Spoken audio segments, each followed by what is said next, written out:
할렐루야. 10월 7일 금요일입니다. 창세기 말씀 31장 43절부터 끝절 55절까지 말씀을 읽고 은혜 나누도록 하겠습니다. 라반이 야곱에게 대답하여 이르되 딸들은 내 딸이요 자식들은 내 자식이요 양떼는 내 양떼요 네가 보는 것은 다 내 것이라. 내가 오늘 내 딸들과 그들이 낳은 자식들에게 무엇을 하겠느냐. 이제 오라. 나와 네가 언약을 맺고 그것으로 너와 나 사이에 증거를 삼을 것이니라. 이에 야곱이 돌을 가져다가 기둥을 세우고 또 그 형제들에게 돌을 모으라 하니 그들이 돌을 가져다가 무더기를 이루매 무리가 거기 무더기 곁에서 먹고 라반은 그것을 여갈 사하두다라 불렀고 야곱은 그것을 갈르엣이라 불렀으니 라반의 말에 오늘 이 무더기가 너와 나 사이에 증거가 된다 하였으므로 그 이름을 갈르엣이라 불렀으며 또 미스바라 하였으니 이는 그의 말에 우리가 서로 떠나 있을 때에 여호와께서 나와 너 사이를 살피시옵소서 함이라. 만일 네가 내 딸들을 박해하거나 내 딸들 외에 다른 아내들을 맞이하면 우리와 함께할 사람은 없어도 보라 하나님이 너와 너 사이에 증인이 되시느니라 함이었더라. 라반이 곧 야곱에게 이르되 내가 나와 너 사이에 둔 이 무더기를 보라. 또 이 기둥을 보라. 이 무더기가 증거가 되고 이 기둥이 증거가 되나니 내가 이 무더기를 넘어 네게로 가서 해하지 않을 것이요 네가 이 무더기 이 기둥을 넘어 내게로 와서 해하지 아니할 것이라. 아브라함의 하나님 나홀의 하나님 그들의 조상의 하나님은 우리 사이에 판단하옵소서 하매 야곱이 그의 아버지 이삭이 경외하는 일을 가리켜 맹세하고 야곱이 또 산에서 제사를 드리고 형제들을 불러 떡을 먹으니 그들이 떡을 먹고 산에서 밤을 지내고 라반이 아침에 일찍이 일어나 손자들과 딸들에게 입맞추며 그들에게 축복하고 떠나 고향으로 돌아갔더라. 아멘. 자, 오늘 말씀으로 이제 라반의 이야기는 끝이 납니다. 우리가 잘 아는 것처럼 야곱이 형을 배반하고 아버지를 속였습니다.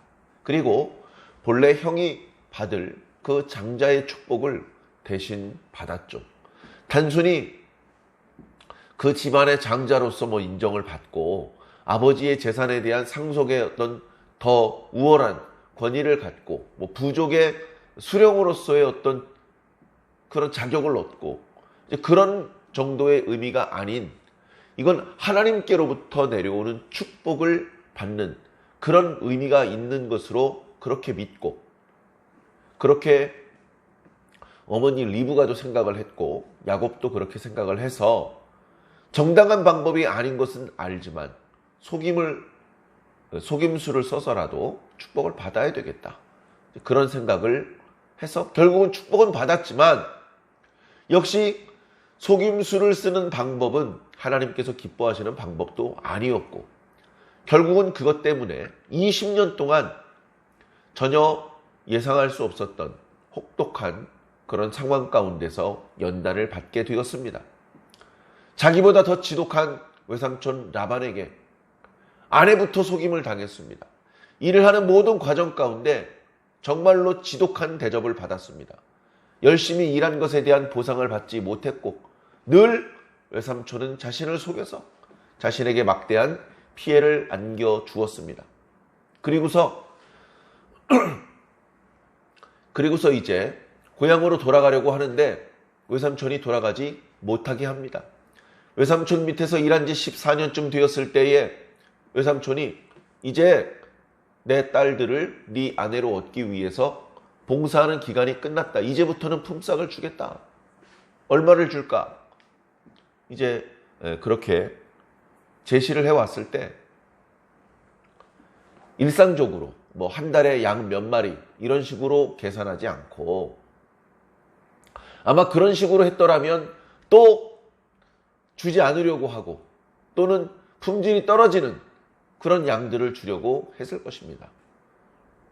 야곱이 그런 라반의 제안을 거절하고 양떼들 중에서 점 있는 것, 아롱진 것, 줄무늬가 있는 것, 이런 것들은 내 것으로 하고 깨끗한 것들은 외삼촌의 것으로 하겠습니다.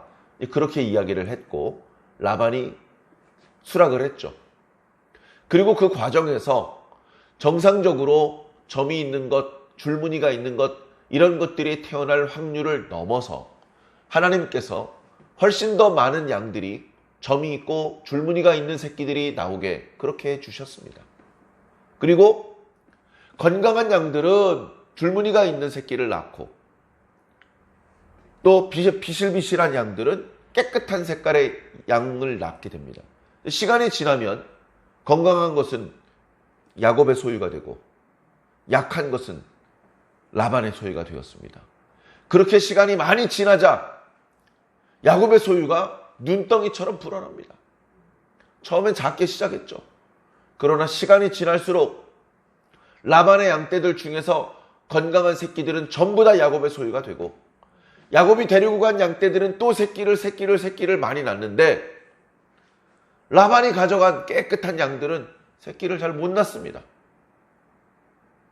눈에 띄게 짧은 시간 안에 야곱은 갑자기 큰 부자가 되었고 라반은 처음에 야곱이 찾아오기 이전 상태로 쪼그라들었습니다. 그런 모습을 보았기 때문에 질투의 감정이 생길 수밖에 없죠. 그래 계속해서 라반과의 관계, 라반의 아들들과의 관계가 불편해지고 있을 때에 하나님께서 이제 때가 되었으니 네 아버지 집으로 돌아가라. 내가 너와 함께 할 것이다. 이렇게 말씀하셨죠. 그 말씀에 야곱은 기다렸다는 듯이 아내들을 설득해서 지체 없이 고향으로 출발합니다. 그런데 양들의 그 털을 깎기로 갔기 때문에 조금 지체하기는 했지만 소식을 들었던 라반은 친구들을 소집해서 무장을 해서 말을 타고 그 뒤를 추격을 합니다. 그래서 열흘 정도 지났을 때에 그들이 길르앗 땅에 있을 때에 드디어 덜미를 잡혔죠.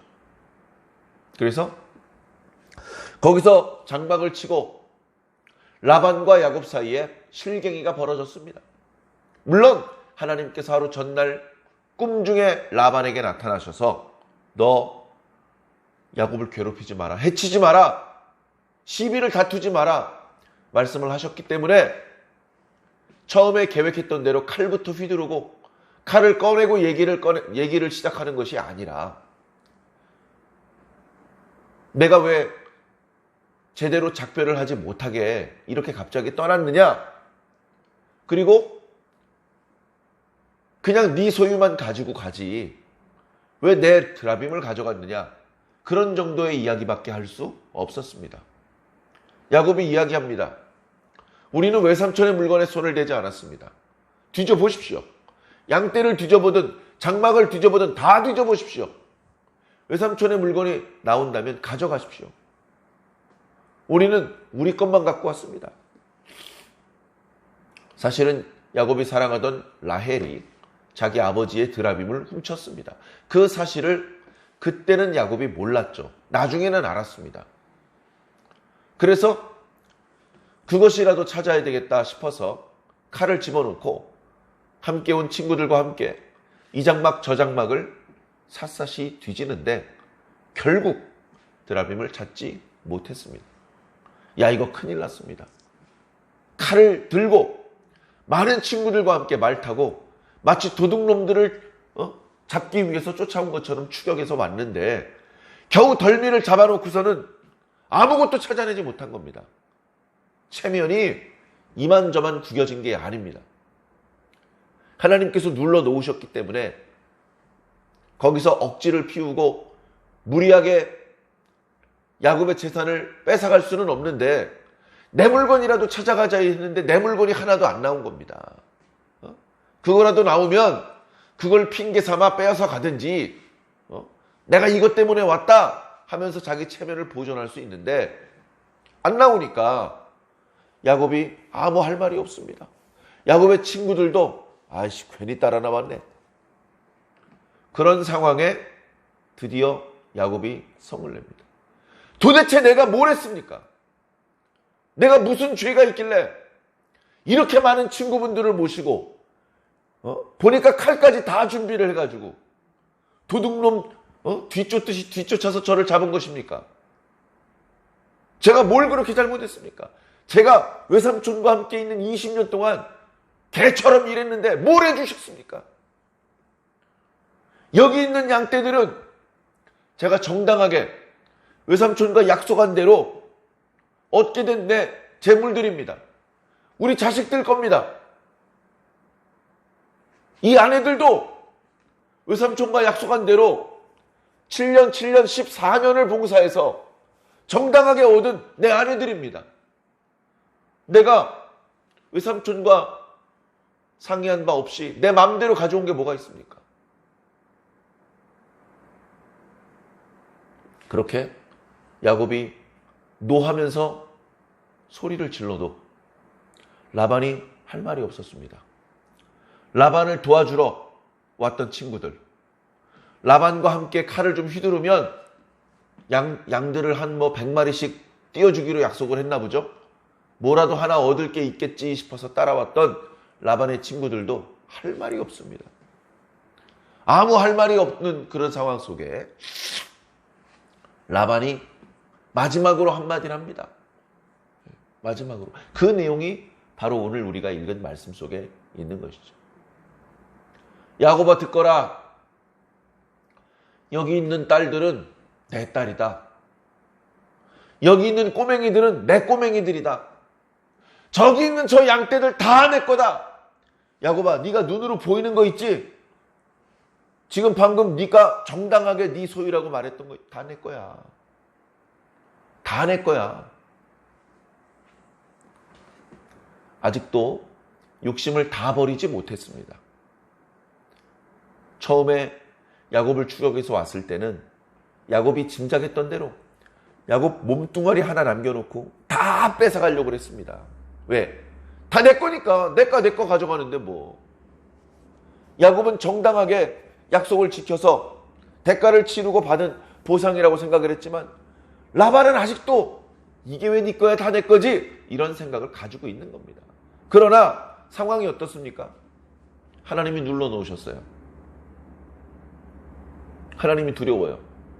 또 드라빔이라도 남았으면 그거 핑계 삼아 한 덩어리 뛰어가려고 했는데 나랑 같이 열흘 동안이나 말을 타고 너를 추격해왔던 내 친구들 수고한 수고비라도 교통비라도 주려고 했는데 그것도 안 되게 생겼어요. 못 찾았어요. 그러니까 지금 뭐라 그럽니까? 사실은 이게 다 내 건데 아이고 아까워. 아이고 아까워. 그러면서 야곱아 근데 이제 와서 내가 뭘 어떻게 하겠니? 내가 내 딸과 내 손주들을 해치겠니? 내가 할 수 있는 일이 뭐가 있겠니? 자 그러니 화를 가라앉히고 이제 너와 나 사이에 약조하자. 약조.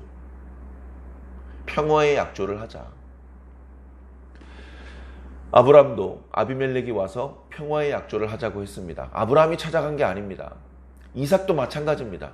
처음에는 우리를 떠나라 쫓아내더니 저 멀리 떠났는데 거기까지 군대 장관을 대동하고 와서 아브라함과 언약을 했던 아비멜렉의 아들이 또 찾아와서 평화의 약조를 체결하자고 합니다. 평화의 약조를 체결하는 이유는 간단해요. 우리가 보니까 하나님이 너와 함께 하시더라. 너는 하나님께 엄청난 복을 받고 있더라. 우리가 그거를 여러 번 경험했다. 이대로 계속 하나님이 너에게 복을 주시면 너의 세력이 너무나 커져서 우리가 감당할 수 없게 될 것 같다. 그러니 평화의 약조를 지금 맺자. 그래서 혹시 너희들이 우리보다 강해지더라도 우리와 우리 자식들은 건드리지 말아라. 그런 평화의 약조를 하는 것입니다. 그러니까 평화의 약조를 하는 이유는 두 가지죠. 네가 하나님의 복을 받는 사람이라는 것을 내가 인정한다는 거고, 두 번째는 네가 우리보다 더 강해질 것 같은데 그렇게 되더라도 우리 사이에 다투지 말자. 이 두 가지입니다. 오늘은 아비멜렉이 아니라 야곱의 외삼촌 라반이 언약을 맺고자 합니다. 그런데 이 내용도 똑같은 상황입니다. 이미 라반이 하나님께서 너에게 복 주시고 계신다는 것을 내가 안다 라고 이미 말을 했습니다. 그리고 라반의 때가 자신의 때보다 더 많아지고 있는 것. 라반의 세력이, 야곱의 세력이 자신보다 더 커지고 있다는 것을 느끼고 있는 것이죠. 그러면 이것은 그냥 소유하고 있는 양들의 마리수가 늘어난 것인데 어떤 군사적으로 위협이 되는 그런 것은 아니지만 그러나 위협을 느끼는 겁니다. 그렇기 때문에 이제 상호 싸우지 말자. 그런 이제 언약을 세우기를 원하는 것입니다. 싸우지 말자. 평안하게 갈 수 있게 해주겠다라고 하는데 야곱이 거절할 이유가 없죠. 야곱이 수락을 합니다. 수락을 한다는 의미로 옆에 있던 돌 중에 제법 큰 돌 가지고 옵니다. 낑낑거리고 가지고 와서 그 돌을 세로로 세웁니다. 기둥처럼 세우는 것이죠. 그 돌보다 크기가 조금 작기는 했었습니다만 야곱이 아버지 집을 떠나서 하란으로 올라갈 때 그때 루스라는 마을 근처에서 노숙을 할 때 거기서 돌베개를 베고 자다가 하나님을 만났던 것을 기억하실 것입니다. 그때 하나님을 만나는 체험을 한 이후 깨어서 자기가 벽에 삼아서 모래통을 올려놓으려고 챙겨놓았던 돌을 세로로 세웠습니다. 거기다 기름을 부었습니다. 아하! 이곳이 하나님의 집이로다. 하나님 말씀하신 대로 저를 무사히 아버지 집으로 돌아오게 하신다면 여호와께서 나의 하나님이 되실 것입니다. 이 돌을 세운 자리에 하나님의 성전을 건축할 것입니다. 그리고 제가 가진 소유의 10분의 1을 하나님께 드리겠습니다. 이렇게 서원을 드렸었죠. 그렇게 돌을 세우는 것은 뭔가 장면이 바뀌는 것을 뜻합니다. 이제 이삭과 함께하던 야곱의 모습이 아니고 하란에서 20년 동안 고생하게 될 야곱의 상황으로 전환이 되는 것이죠. 지금 또다시 돌기둥을 세우고 있습니다. 그래서 뭔가 장면이 바뀌는구나. 이제 하란에서의 모든 이야기가 끝이 나고 야곱은 가나안 땅에서 새로운 이야기를 쓰기 시작하겠구나 라는 것을 느낄 수 있습니다. 돌 기둥을 딱 세우면서 이야기를 합니다. 라반 외삼촌과 함께 오신 여러분들 부탁드립니다. 주변의 돌멩이들을 좀 모아주십시오. 그들이 전부 다 말에서 내려서 주변에 있는 돌무더기를 주워 모읍니다. 야곱이 세우고 있는 돌기둥 주변을 떠받칩니다. 그 주변에 많은 돌들을 갖다 놓다 보니까 야곱이 세워놨던 돌기둥 주변으로 큰 돌 무더기를 형성하게 되었습니다. 그러면서 말합니다. 이 무더기가 증거가 될 것이다. 너가 나와 언약을 맺은 증거다. 이 증거의 무더기 앞에서 우리 언약을 맺자. 증거의 무더기라는 말을 아람말로 여갈 사두타라고 말하고 또 히브리 말로는 갈르엣이라고 부릅니다. 갈, 무더기란 뜻입니다. 에드, 증거란 뜻이죠. 증거의 무더기, 갈르엣. 바로 여기서 이 땅 지명인 길르앗이 나왔습니다. 히브리어를 보면요 참 재밌어요. 자음이 똑같은데 나중에 생긴, 그러니까 처음에 구약 성경을 기록할 때는 없었던 모음 기호를 기원 후 한 1000년, 1500년 때에 마소라 학파 사람들이 다 유대인들이죠. 그분들이 더 시간이 흐르면 자음으로만 되어 있는 구약 성경을 못 읽게 될 수도 있으니까 여기에 모음 기호를 기록하자. 그래서 원래 기록되어 있던 자음을 건드리지 않고 거기에 점이나 아주 작은 기호를 추가시켜서 거기에 모음 기호 또 여러 가지 문장의 부호들을 추가시켰습니다. 그래 보면 갈르엣이나 길르앗이나 자음엔 아무 변화가 없습니다. 거기에 추가된 모음 때문에 어떨 땐 갈르엣이라고 읽고 어떨 땐 길르앗이라고 읽는 것입니다. 그러니까 이 땅이 지금 라반과 야곱이 약조를 맺고 있는 이 상황이 길르앗 땅입니다. 길르앗 땅. 나중에 르벤 지파, 갓 지파, 므낫세 반 지파가 차지하게 될 곳까지 꽤 먼 곳까지 라반이 추격해 온 겁니다. 거기를 또 미스바라고 부르지 않습니까? 미스바는 짜바라고 하는 살피다라는 말에서 나옵니다. 하나님께서 우리를 살펴주시옵소서, 이런 뜻이죠.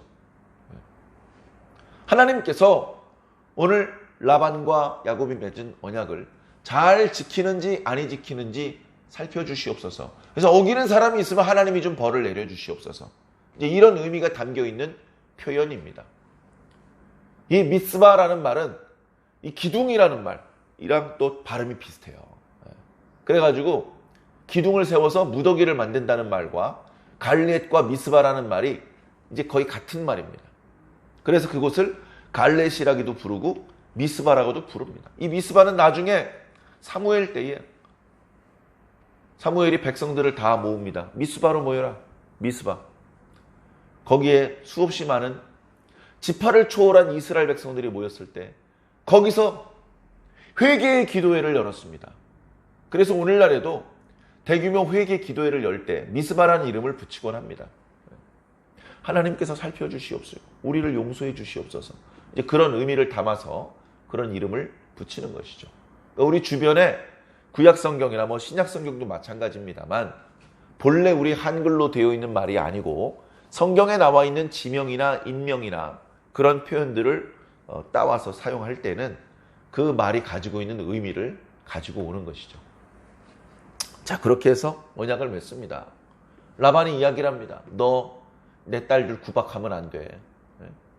여기 구박한다는 말이 예전에 사라가 하가를 학대할 때 그때 썼던 단어들입니다. 그러니까 내 아내들을 내 딸들인데 학대하면 안 된다. 마지막까지 사랑해주고 잘 대해주어라. 이런 말이죠. 뿐만 아니라 다른 아내 구하지 마라. 내 딸들만 사랑해다오. 이렇게 이야기를 하는 겁니다. 그리고 이 무더기를 기준으로 나도 이 무더기를 지나서 너에게 쫓아와서 너를 괴롭히지 않겠다. 그러니 너도 이 무더기를 지나서 나를 쫓아와서 나를 괴롭히지 마라. 이 말은 이미 야곱이 라반과 대등하거나 또는 잠시 후 라반을 능가할 큰 세력이 될 것을 라반이 느끼고 약간의 두려움을 가지고 이런 약조의 과정 또는 야곱이 중요하게 생각하는 하나님의 이름과 권위를 끌고 와서 야곱을 더 이상 자신의 위협이 되지 않게 하려는 그런 두려운 마음도 밑에 깔려 있는 것입니다. 야곱이 다 받아주었습니다. 싸우자는 것, 뺏어가겠다는 것이 아니기 때문에 평화의 약조를 위해서 야곱이 협조해 주었습니다. 나중에는 이렇게 얘기합니다. 이게 언약의 과정이 마무리되는 과정에 오늘 말씀 53절에 보니까 라반이 얘기를 합니다. 아브라함의 하나님, 나홀의 하나님, 그리고 그들의 조상의 하나님, 데라의 하나님이라든가 그 위에 조상들이 또 많이 계시죠. 그들의 하나님이 우리 사이에 판단하시옵소서. 이렇게 선언을 합니다. 자신의 아버지는 부두엘입니다. 부두엘의 아버지가 나홀입니다. 나홀의 아버지가 데라죠. 그래, 나홀의 하나님 이렇게 고백하면 되는데 야곱은 나홀의 자식이 아니고 아브라함의 자식이니까 아브라함의 하나님이라고 해준 겁니다. 서로 상대방의 신을 존중해 주는 것이죠. 그리고 사실은 너나 나나 3대만 올라가면 할아버지가 같은 분이셔. 우린 다 같은 가족이야. 같은 하나님을 믿었던 사람들이야. 이런 것들을 강조하는 것이죠. 그러나 시간이 지나면서 왜곡되었습니다. 데라가 믿었던 하나님의 그 온전한 신앙심을 계승한 것은 오직 아브라함 한 명이었습니다. 아브라함의 신앙을 계승한 것은 이스마엘이 아니고 이삭이었고 이삭의 신앙을 계승하는 것은 에서가 아니고 야곱이었습니다. 야곱이 믿는 하나님과 라반이 믿는 하나님이 같았다면 왜 라반의 집에 드라빔이 있는 겁니까? 이미 시간이 지나면서 데라가 믿었던 하나님의 그 신앙은 아브라함에게 계승됐기 때문에 나홀의 하나님이라고 외치긴 했지만 이 나홀의 하나님은 유일신 여호와 하나님을 믿는 그런 신앙이 아니고 수도 없이 많은 아람 족속들과 가나안 족속들과 마찬가지 우상을 섬기는 그런 신앙으로 왜곡되어 있었고 변질되어 있었습니다. 그렇기 때문에 그렇게 말하는 라반에게 저도요 라고 할 수 없었어요. 야곱은 별도로 이삭이 경외하는 분의 이름으로만 맹세를 했던 것입니다.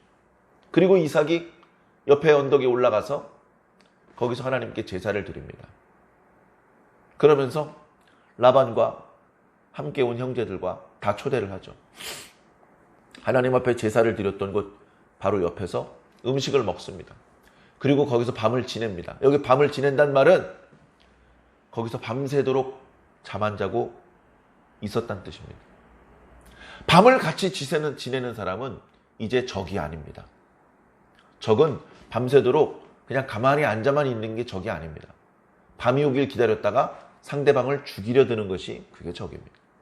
밤새도록 서로 공격하지 않고 평화롭게 지냈기 때문에 이제는 적이 아닙니다. 그런 의미들이 이 의식들에 담겨 있는 것이죠. 이제 다 끝났습니다. 모든 과거의 원한은 다 풀었고 오해도 풀었고 화해까지 했습니다. 평화의 약조까지 맺었습니다. 날이 밝자마자 라반은 서둘러 떠날 채비랍니다. 모든 장막을 걷고 짐을 말과 낙타에 태운 다음에 마지막으로 자기 딸들에게 입맞춥니다. 마지막으로 자기 손자들에게 입맞춥니다. 그리고 뒤도 돌아보지 않고 자기 고향으로 돌아갑니다. 이때 이후로 라반은 성경에 등장하지 않습니다. 라반의 족속들이 나중에 아람 족속이 그 일부가 되었겠죠. 그리고 이제 이스라엘 백성들이 가나안 땅을 차지한 이후에 바로 북이스라엘 위쪽에 있었던 아람 족속과 무수한 다툼이 벌어집니다. 그런 갈등이 있죠. 그때까지는 서로 왕래 없이 평화롭게 하나님의 언약이 하나님의 그 인물들 아브라함과 이삭과 야곱과 또 애굽으로 이주한 이후에 요셉과 그의 자손들을 통해서 계속해서 이어지게 됩니다. 오늘 말씀을 통해서 하나님께서 결국 모든 것들을 책임져 주시는구나. 오늘 말씀에 하나님께서 등장하시지 않습니다. 하나님의 음성이 허공을 가르고 울려 퍼지지는 않습니다. 그러나 하나님의 말씀이 야곱 속에 있습니다. 그리고 조금이지만 잠깐 꿈 중에 만난 것이 전부이지만 그 하나님의 말씀이 라반 속에도 있습니다. 그런 말씀이 밑에 깔려서 오늘 주고받는 모든 대화와 오늘 치르게 된 모든 의식이 그런 하나님의 말씀에 하나님의 정신의 기초에서 치루어진 것입니다. 그 결과 다투지 않고 뭔가 마음속에 앙심과 적개심을 남겨놓지 않고 그런 것들을 풀어낼 수 있었고 그리고 아무 두려움 없이 이제 뒤쪽엔 적이 없어 편안하게 앞으로 나아갈 수 있는 그런 발판을 마련하게 되었던 것입니다. 하란으로 올라갈 때 세웠던 돌기둥과는 조금 다른 위치에 세운 돌기둥이지만 다시 이곳에 돌기둥을 세우면서 야곱은 한 꼭지의 이야기를 마무리하고 새로운 이야기를 쓰기 시작을 합니다. 어쩌면 우리들의 인생도 오늘 저와 여러분들의 인생이 야곱과 동일한 그런 인생은 당연히 아니겠습니다만 우리들의 삶 가운데도 하나님께서 함께하고 계십니다. 날마다 하나님의 음성이 허공을 가르고 우리들의 귀에 들리는 것은 아니지만 우리가 오늘 말씀을 읽고 묵상했던 것처럼 이렇게 우리가 읽고 있는 말씀 또는 들었던 말씀들이 결정적인 순간에 우리가 생각하고 말하고 행동할 때 영향을 줍니다. 그것을 우리는 말씀의 능력이라고 표현합니다. 그 말씀의 능력이 우리를 이끌고 계시기 때문에 우리는 우리 욕심껏 세상의 방법대로 이렇게 살지 않고 하나님의 뜻과 방법을 추구하며 삽니다. 그리고 그렇게 하는 과정에서 다툼을 줄이고 화목할 수 있고 하나님의 백성으로서의 정체성을 지켜나갈 수 있는 것이죠. 그러면서 우리는 때때로 돌기둥을 세웁니다. 야곱이 세웠던 것처럼 큰 돌기둥을 세우지는 못합니다. 요즘 도시 생활하면서 그런 돌은 찾아보기도 어렵습니다. 굳이 그런 돌멩이를 이곳저곳에 세울 필요는 없습니다. 중요한 것은 그 자리에서 하나님의 이름을 불렀다는 것입니다. 하나님, 제가 지금 여기 있습니다. 저희 말을 들어주시고 저희 기도를 들어주시고 저희 약조를 들어주시옵소서. 사람끼리 언약을 하는 것 같지만 신과 언약을 맺는 그런 자리이기 때문에 그렇습니다. 우리가 하나님 앞에 기도를 드릴 때 그것이 과거 야곱이 돌기둥을 세우는 것과 마찬가지라면 우리는 영적으로 수없이 많은 돌기둥들을 세워야 됩니다. 매일 새벽 돌기둥을 세워야 됩니다. 돌기둥을 세우고 거기서 하나님의 이름을 부르며 하나님을 만나야 됩니다. 지금까지 나를 도와주신 하나님 감사합니다. 앞으로도 나를 도와주시옵소서. 이렇게 하루도 빠짐없이 우리는 기도해야 되는 연약한 존재들이기 때문에 그렇습니다. 이제 한 주간의 일상을 마무리해야 될 텐데요. 동시에 주일을 준비해야 됩니다. 마음속에 소홀함이 없기를 바랍니다. 너무 조급한 마음에 실수하지 마시고 하나님께서 도와주신다는 마음으로 차분하고 편안하게 모든 일들을 잘 마무리하고 준비해내시기를 주님 이름으로 간절히 축원합니다.